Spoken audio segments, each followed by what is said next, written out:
Hello बच्चों, आज हम रिलेशन टॉपिक के बारे में पढ़ेंगे। Class 12th, it is the first topic. आप class 12th relation and function. जैसे कि क्लास 11th में आपने क्रॉस प्रोडक्ट के बारे में पढ़ा था। Cross product of two set, let set A is equal to A and B and set B is equal to 1 to, then A cross B is equal to A1, A2, B1, B2. Here A cross product is set of ordered pairs such that xy, x is element of A and y is element of B. Similarly, we also read about relation. Let a set A is equal to 1, 2, 3 and A cross A means of that 1, 1, 1, 2, 1, 3, 2, 1, 2, 2, 2, 3, 3, 1, 3, 2, 3, 3. How many elements here? We know that in class 11th, n cross n, number of element of A cross B, A cross A is equal to number of element of A cross number of element of A. 3 multiplied 3 is equal to 9. It is the short revision of cross product of two set. We also read about a relation. Let a relation is defined in set A, R is equal to such that xy, such that x is equal to y. As we know that a relation R is subset of A cross A, means element of R will be equal to only 1, 1, 2, 2 and 3, 3. Because here 1 is equal to 1, 2 is equal to 2, 3 is equal to 3. Our R relation R is defined as is equal to, means 1, 1, 2, 2, element 3, 3. How many elements here? 3 elements. It is our R relation R. Let us another set. Let us we take another set A. Its element is 1, 2, 3, 4. Okay. Now our relation R is defined such a way AB such that B is equal to A plus 1. Can you say about what is the element of R in roster form? B means 1 more than of A.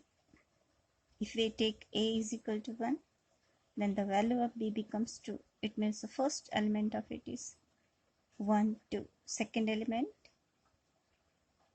2, 3. Yes. And third element is 3, 4. Okay. जैसे कि आप जानते हैं बच्चों, अगर आप पढ़ना चाह रहे हैं साथ में तो आप एनसीईआरटी की बुक भी साथ में खोल रखें और अपना नोट्स कॉपी भी साथ में खोल रखें ताकि आपको पढ़ने में थोड़ा इंटरेस्टिंग लगेगा। मैथमेटिक्स वैसे भी जब भी पढ़ा जाता है अपने साथ साथ आप वर्क भी करते जाएंगे तो आपको बहुत अच्छा लगेगा। ओके, तो in our daily life we define many types of relation. जैसे कि आपके और मेरे बीच में एक टीचर और स्टूडेंट का रिलेशनशिप है।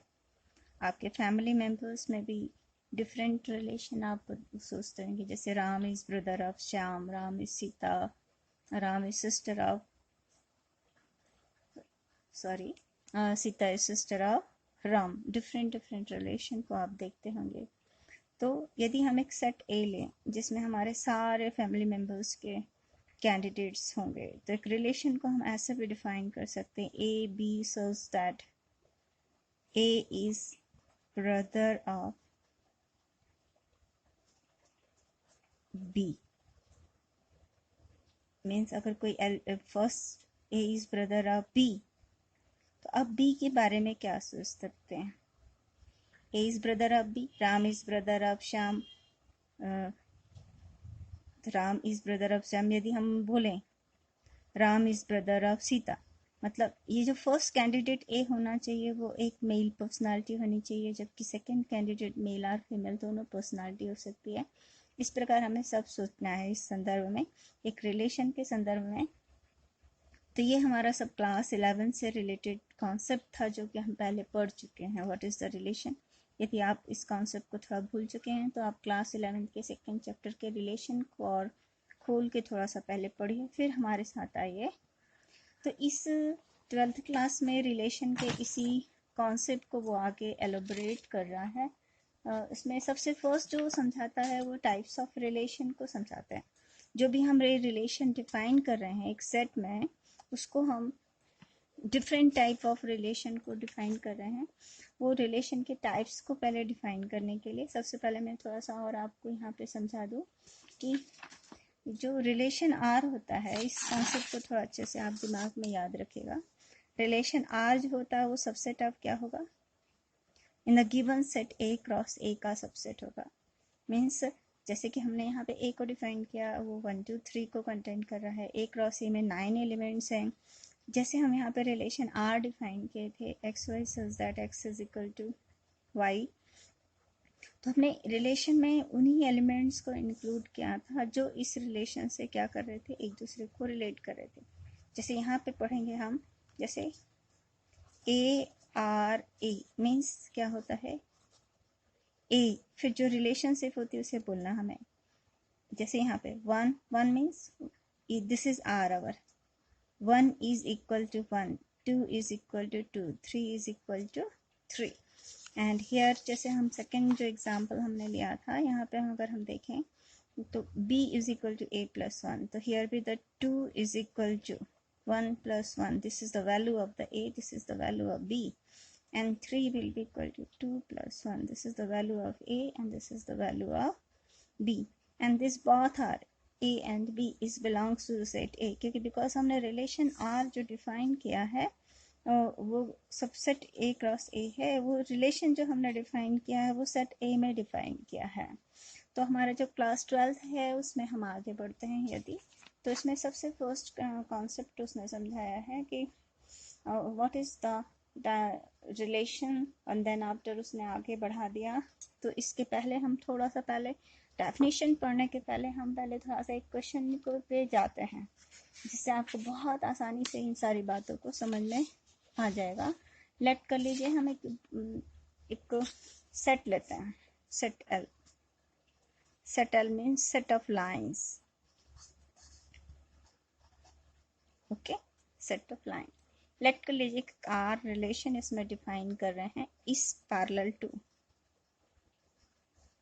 इस parallel two means L1 related to L1 तभी होगा, means of that L1 is parallel to L1।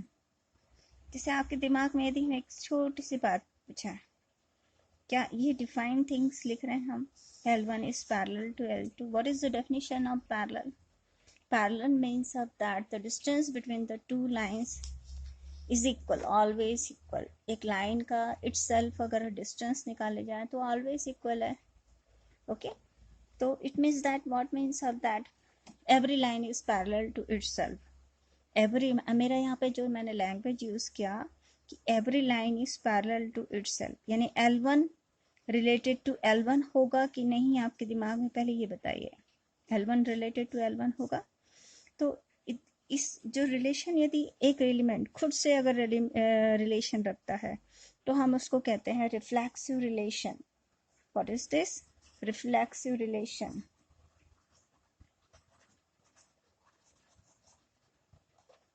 जैसे मैंने आपको सबसे पहले जो इज इक्वल टू वाला कॉन्सेप्ट में ले गए थे मैं, और फिर मैं वहां से लेके जाती हूँ यदि आपको।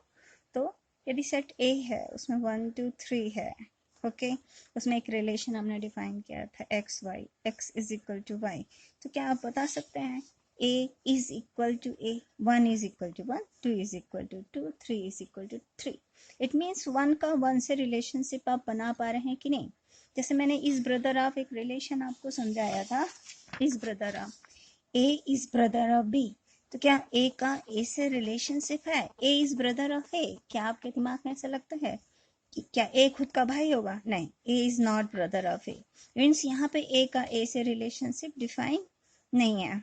ओके जैसे एक रिलेशनशिप यहाँ पे और हम यहाँ पे ले एक रिलेशन आर अगर हम डिफाइन करते हैं इज परपेंडिकुलर टू, तो L1 रिलेटेड टू L1 का मीनिंग क्या होगा? क्या L1 is perpendicular to L1 है?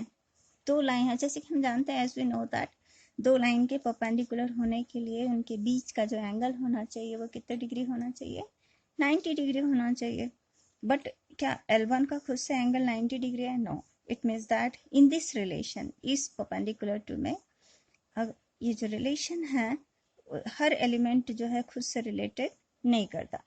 तो इसका मतलब आपके दिमाग में एक छोटी सी बात क्लियर हो गई होगी. कई रिलेशन ऐसा होता है जिसमें हर एलिमेंट हर से क्या होता है? रिलेटेड होता है. किसी रिलेशनशिप में हर एलिमेंट हर से रिलेटेड नहीं होता. जैसे कि यहाँ पे हमने 4 क्वेश्चन रिलेशनशिप के लेके चल रहे हैं. उसमें जैसे फर्स्ट है रिलेशन में मैंने आपको समझाया था इज इक्वल टू, इसमें A is equal to A yes होता है, 1 is equal to 1, 2 is equal to 2, 3 is equal to 3 होता है.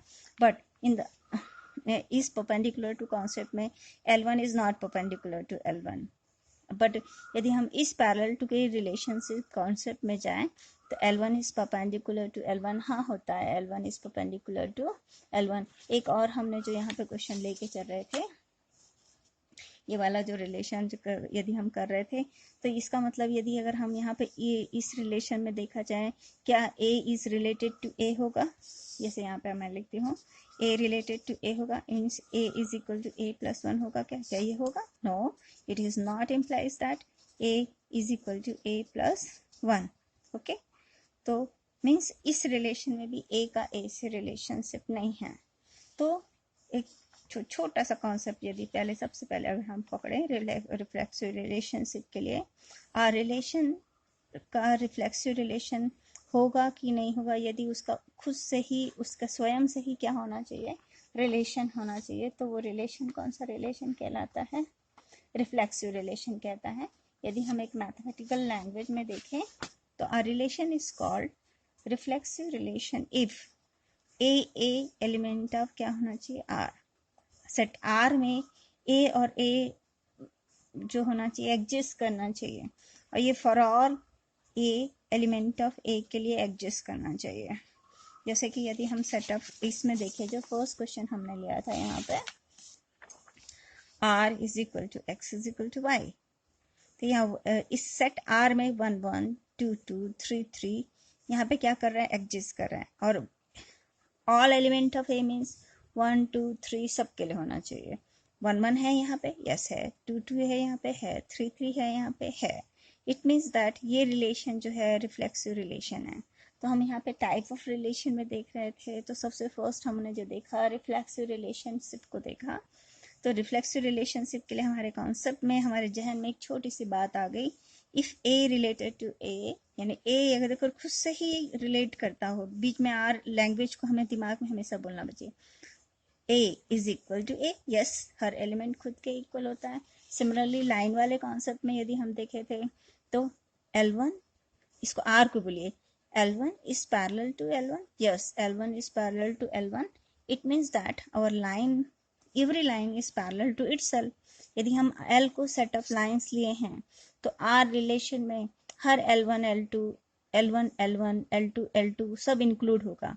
मीन्स इस पैरेलल टू जो रिलेशनशिप होती है वो रिलेशनशिप रिफ्लेक्सिव रिलेशन की कंडीशन को क्या करता है? सेटिस्फाइड करता है. क्लियर बच्चों? जो सेकेंड टाइप्स ऑफ और यदि कोई कॉन्सेप्ट में डाउट होगा तो हमको जब क्वेश्चन बनाएंगे तो आपको और थोड़ा अच्छे से इसमें से क्लियर होगा. जो सेकेंड टाइप ऑफ रिलेशन हम यहाँ पे देखेंगे वो रिलेशन हमारा देखेगा symmetric relation. Symmetric relation, symmetric relation भी बहुत सिंपल है. यदि आप इसमें यहाँ पे आकर देखें इसमें ऐसे कहता है mathematically, if A1 and A2 element of R, तो हमें इम्प्लाइज होना चाहिए कि A2 A1 भी एलिमेंट ऑफ क्या होना चाहिए, R होना चाहिए। जैसे एक सबसे पहला एग्जाम्पल, सबसे सिंपल एग्जाम्पल, अगर किसी रिलेशनशिप को समझना है तो ये वाला है वो। यदि हम R is X Y, X is equal to Y को लेते हैं, 1 और 1 को 2, 2 को 3 और 3 को लेते हैं, इस सेट, इसी रिलेशनशिप को इस सेट में अगर हम यहाँ पे लें तो हमारा A क्या था, 1 2 3, रिलेशन R क्या था, इज इक्वल टू, ओके। तो यदि हम R रिलेशन में लें, हमारा 1 1 2 2, तो इसको हम मैथमेटिकल लैंग्वेज में लेंगे, if A related to B, तो इम्प्लाइज क्या करना चाहिए, B रिलेटेड टू A होगा। मैं सिंपल, पहले इधर का होना चाहिए मैं complete, A is equal to B, तो क्या आप बता सकते हैं B is equal to A होगा, यस, इस कंडीशन को सेटिस्फाइड करेगा। यदि A इक्वल टू B होगा तो B इक्वल टू A होना है, ये जरूरी है। यदि इस प्रकार अगर हम प्रूव कर सकते हैं, this is for all AB element of set A, अगर A रिलेटेड टू B होगा तो B रिलेटेड टू A होगा, it is simple, A equal to B then B equal to A। If and then की condition को यदि satisfied करता है कि if A related to B then B related to A, तो उस relation को ही हम कौन सा रिलेशन कहते हैं, सिमेट्रिक रिलेशन कहते हैं। इसको हम एक और एग्जांपल से समझते हैं, जो हम लेके चल रहे हैं इस पैरेलल टू सेकंड, यदि हम देख रहे थे जो सिमेट्रिक रिलेशन को देख रहे के चल रहे थे, जो सिमेट्रिक रिलेशन, देखो, if L1 is parallel to L2, is this implies that L2 is parallel to L1? यदि L1 L2 के पैरेलल होगा तो क्या वो इम्प्लाइज करेगा L2 is parallel to L1? yes, it is implies that, because यदि दो लाइन हमारे पास है, ये इसके पैरेलल है तो ये इसके भी पैरेलल होगा, मतलब जो इज इक्वल टू रिलेशन है और इस पैरेलल टू रिलेशन है, वो हमारी कौन सी कंडीशन को सेटिस्फाइड करने वाला है, सिमेट्रिक रिलेशन की कंडीशन को सेटिस्फाइड करने वाला है। और साथ साथ हम जो एग्जांपल दे रहे थे यहाँ पे, इस परपेंडिकुलर टू, उसको भी फिर एक बार साथ में अपन यहाँ पे लेते हैं। इस परपेंडिकुलर की जो रिलेशनशिप की जो कंडीशन थी, इस परपेंडिकुलर टू, यहाँ पे देखते हैं क्या वो सिमेट्रिक रिलेशन की कंडीशन को सेटिस्फाइड करता है कि नहीं करता है। तो यहाँ भी वही कंडीशन को लेते हैं, L1 परपेंडिकुलर टू L2, क्या ये इम्प्लाइज करता है L2 परपेंडिकुलर टू L1? दो लाइन आपस में क्या होंगी, they are perpendicular to L1 and L2, L1 perpendicular to L2 then L2 perpendicular to L1, yes, it is condition को भी क्या करता है, सेटिस्फाई, मतलब if then की कंडीशन को सेटिस्फाइड होना चाहिए। यहाँ पे A related to B implies करना चाहिए B रिलेटेड टू A। यदि L1 परपेंडिकुलर टू L2 है देन L2 परपेंडिकुलर टू क्या होना चाहिए, L1 होना चाहिए। तो ये सिमेट्रिक रिलेशन की कंडीशन को क्या करेगा, सेटिस्फाइड कर रहा है। क्लियर? अभी ये सिंपल ये कॉन्सेप्ट को समझाने के लिए सबसे पहले हम लेते चले जा रहे हैं, फिर जब हम क्वेश्चन को बनाएंगे तो और हमारे दिमाग में ये सारे कॉन्सेप्ट और अच्छे से क्लियर होंगे। तो सबसे पहले हम रिफ्लेक्सिव रिलेशन पढ़े, फिर सिमेट्रिक रिलेशन पढ़े। अब यहाँ भी एक कॉन्सेप्ट और पढ़ते हैं, this concept is called transitive relation.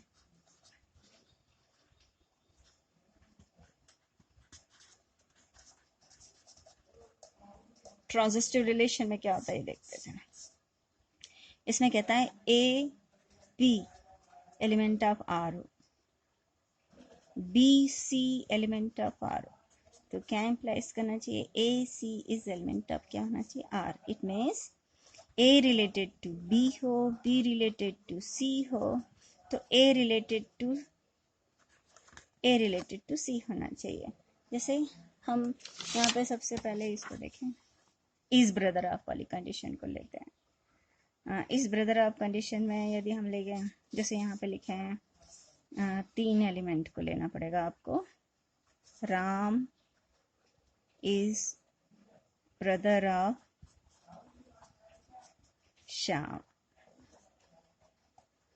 Next, Shyam is brother of Sita. अभी बताओ क्या होगा? Ram is brother of Shyam है, Shyam is brother of Sita है, तो क्या Ram is brother of Sita होगा कि नहीं, ये बताइए बच्चों। होगा? और थोड़ा पहले इस कॉन्सेप्ट को एकदम दिमाग में लाने के पहले इज इक्वल टू वाले कॉन्सेप्ट में सबसे पहले फिर से चलते हैं अपन। इज इक्वल टू में क्या है, यहाँ पे देखते हैं अपन। ए related to B, B related to C means A is equal to B and B is equal to C। तो क्या ये implies करता है A equal to C? means ये क्या implies करेगा? ये क्या implies करेगा? A related to C, A related to B, B related to C means A equal to B and B equal to C। ये relation जो हम लेके चल रहे हैं is equal to वाले में, ए इक्वल टू बी होगा, बी इक्वल टू सी होगा, तो स्वाभाविक है ए इक्वल टू क्या होगा? सी भी होगा। मीन्स इस कंडीशन को वो क्या कर रहा है? वो सेटिस्फाइड कर रहा है। कौन सी कंडीशन को? ट्रांजिस्टिव रिलेशनशिप को। A B element of R होगा, बी सी, ये दोनों सेम है ना, B C element of R होगा, तो ए सी एलिमेंट ऑफ भी क्या होगा? आर होगा। ओके, और देखते हैं अपन यहाँ पे इस परपेंडिकुलर टू वाले कंडीशंस को फिर से लेके आते हैं। इस परपेंडिकुलर वाले कंडीशन में जो हमने किया था, यहाँ पे देखो बेटा, इसको देखिए यहाँ पे, इससे थोड़ा बहुत अच्छे से कॉन्सेप्ट आपका क्लियर होगा। इस परपेंडिकुलर टू एल अगर सेट ऑफ लाइंस है, अगर हम इस परपेंडिकुलर वाले कॉन्सेप्ट में जाते हैं तो यहाँ पे देखना क्या होगा, सिमेट्रिक ट्रांजिस्टिव रिलेशन वाली कंडीशन में क्या होने वाला है? L1 related to L2, L2 related to L3 means L1 perpendicular to L2, L2 perpendicular to L3। तो क्या ये इम्प्लाइज करेगा L1 perpendicular to L3? अच्छा फिगर बनाते हैं अपन इसको थोड़ा। ओके, ये लाइन हमारी L1 है, ये L2 है, L1 L2 परपेंडिकुलर होना चाहिए, मतलब इनके बीच 90 डिग्री एंगल होना चाहिए। L2 perpendicular to L3 means इनके बीच भी 90 डिग्री बन गया। तो क्या L1 L3 के परपेंडिकुलर होगा? No, they are parallel to each other because इनके जो इंटीरियर एंगल का सम हो गया 180 हो गया। मीन्स ये लाइन अब पैरेलल तो हो गई, परपेंडिकुलर नहीं हो रही, तो it means that it is not implies that L1 perpendicular to L2, L2 perpendicular to L3 means not implies that L1 perpendicular to L3. What is this implies that? It is implies that L1 parallel to L3 means that ये transitive relation की condition को satisfy नहीं कर रहा है। इस parallel perpendicular to जो relationship है वो ट्रांजिस्टिव रिलेशन की कंडीशन को सेटिस्फाइड नहीं करता। ओके, तो ट्रांजिस्टिव रिलेशन की कंडीशन को अगर वो सेटिस्फाइड नहीं कर रहा है, अब और कौन सा अपन देखे थे? इस पैरेलल टू वाले में फिर से थोड़ा जाते हैं अपन। इस पैरेलल टू वाले जो सेट ऑफ लाइंस वाला कंडीशन में देखे थे, इस सेट ऑफ लाइंस में जो इस पैरेलल टू कंडीशन है उस कंडीशन को थोड़ा सा अपन देखते हैं, क्या वो ट्रांजिस्टिव रिलेशन की कंडीशन को सेटिस्फाइड करता है?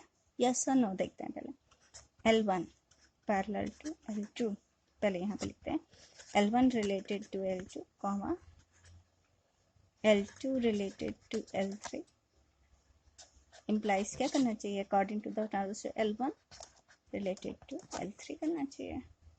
L1 पैरेलल टू L2, यहाँ से फिर लिखते हैं L1 related to L2 means L1 parallel to L2, L2 related to L3 means of that L2 parallel to L3। तो क्या ये implies करेगा? L1 parallel to L3। Again we make the diagram for it, L1 parallel to L2, L2 parallel to L3, this is our L3. These three lines are parallel to each other according to the diagram। क्या दिख रहा है हमारे को? Yes, it is correct, L1 parallel to L3 means जो इस parallel to है ये हमारे ट्रांजिस्टिव रिलेशन की कंडीशन को क्या कर रहा है? सेटिस्फाइड कर रहा है। ओके बच्चों, आज अपन ने थोड़ा क्या क्या देखा, थोड़ा सा फिर से अपन रिवाइज करते हैं। अपन ने सबसे पहले सेट ए लिया, बी लिया, क्रॉस प्रोडक्ट को डिफाइन करना सीखा था। ओके ये हमने क्लास 11th में ही देख लिया था। Cross product of two set मतलब it is the set of order pair X element of A होना चाहिए, वाई एलिमेंट ऑफ बी होना चाहिए। फर्स्ट एलिमेंट इस सेट का होगा, सेकंड एलिमेंट इस सेट होगा। फिर हमने रिलेशन पढ़ा था क्लास 11th में। जो रिलेशन होता है वो सबसेट क्या होगा, ए क्रॉस ए का या ए क्रॉस बी का, जो भी सेट में हम डिफाइन करना चाहते हैं। एक रिलेशन जो होता है वो दो एलिमेंट के बीच के रिलेशन को क्या करता है, डिफाइन करता है। ये हमारे क्लास 11th में हमने पढ़ा था। क्लास 12th में इसके टाइप्स ऑफ रिलेशन को डिफाइन कर रहा है। तो सबसे पहले जो फर्स्ट हमने पढ़ा था टाइप्स ऑफ रिलेशन में, वो हमने यहाँ पे आपको पढ़ाना चाहा था। ओके, और रिलेशन को रिफ्लेक्सिव रिलेशन कब कहते हैं, और रिलेशन को रिफ्लेक्सिव रिलेशन कब कहते हैं। A relation is called reflexive relation if A element of R means A is related to क्या होना चाहिए, A होना चाहिए। This is called the reflexive relation. Second था सिमेट्रिक रिलेशन। सिमेट्रिक रिलेशन की जो कंडीशंस हैं उसमें हमारा क्या होना चाहिए, अगर A रिलेटेड टू B है और B रिलेटेड टू A है तो A रिलेटेड टू B है देन B रिलेटेड B क्या होना चाहिए, A होना चाहिए। जैसे यहाँ पे A1 A2 element of R होना चाहिए, तो A2 और A1 भी एलिमेंट ऑफ क्या होना चाहिए, R होना चाहिए। जैसे हमने इज इक्वल टू वाले कॉन्सेप्ट को आपको समझाया था, A is equal to B तो क्या इम्प्लाइज करना चाहिए, B is equal to A। यानी A related element of B है तो इम्प्लाइज क्या कर रहा है, B रिलेटेड टू A। तो मीन्स ये रिलेशन क्या सा रिलेशन है, सिमेट्रिक रिलेशन है। First is reflexive relation, second is symmetric relation. Now third is the transitive relation. Transitive relation की जो कंडीशन है वो हमारी क्या है, A related to B comma B related to C। यदि A का B से रिलेशनशिप है, B का C से रिलेशन, तो A का C से भी रिलेशनशिप होना चाहिए। तो इस रिलेशन को हम कौन सा रिलेशन कहते हैं, ट्रांजिस्टिव रिलेशन कहते हैं। ट्रांजिस्टिव रिलेशन को समझने के लिए हमारे सबसे बेस्ट कॉन्सेप्ट यहाँ पे ईच पैरेलल टू और ईच परपेंडिकुलर टू वाला कॉन्सेप्ट है। ईच परपेंडिकुलर वाले कॉन्सेप्ट में यदि एक लाइन L1 जो है L2 के परपेंडिकुलर है, L2 L3 के परपेंडिकुलर है, तो ये जो हमने डायग्राम बनाया L1 perpendicular to L2, L2 perpendicular L3, तो क्या L1 L3 के परपेंडिकुलर आएगा, नो, L1 L3 के पैरेलल आएगा। मीन्स ये रिलेशन जो है वो ट्रांजिस्टिव रिलेशन की कंडीशन को क्या कर रहा है, सेटिस्फाइड नहीं कर रहा है। तो और सिमिलरली जब हमने इस पैरेलल वाला कंडीशन वाला कॉन्सेप्ट लिया था, इस पैरेलल टू वाले जो कंडीशन वाले कॉन्सेप्ट को लिया था, L1 perpendicular to L2, L2 and L2 perpendicular, sorry again, L1 is related to L2 means L1 parallel to L2, L2 related to L3 means L2 parallel to L3।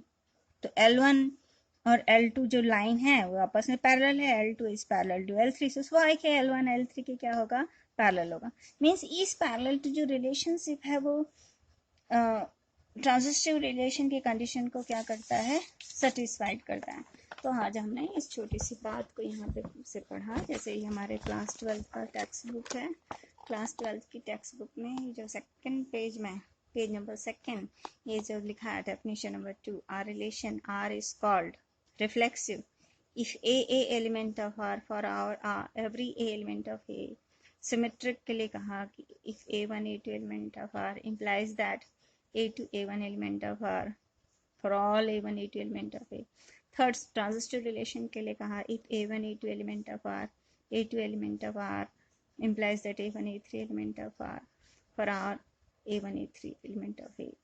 तो a relation R is called reflexive, symmetric and transitive, जो ये तीनों condition को satisfied करता है। मतलब यदि कोई रिलेशन रिफ्लेक्सिव भी हो, सिमेट्रिक भी हो और ट्रांजिस्टिव भी हो, तो उसी रिलेशनशिप को हम कहते हैं transitive equivalence relation. This is the definition number 4, page number 3। According to this क्या लिखा हुआ है, a relation R in a set A is said to be an equivalence relation if R is reflexive, symmetric and transitive. तो आज हमने 4 बातों के बारे में पढ़ा। What is the reflexive relation, what is symmetric relation, what is transitive relation, and if a relation is satisfied all 3 conditions, reflexive, symmetric and transitive, then it is called the equivalence relation। okay? तो next class में अपन इससे related question को देखेंगे जिसमें आपके concept क्या होंगे और ज़्यादा अच्छे से क्लियर होंगे। तो ओके, सबसे पहले इसी को थोड़ा सा अच्छे से पढ़िए आप। ओके बच्चों।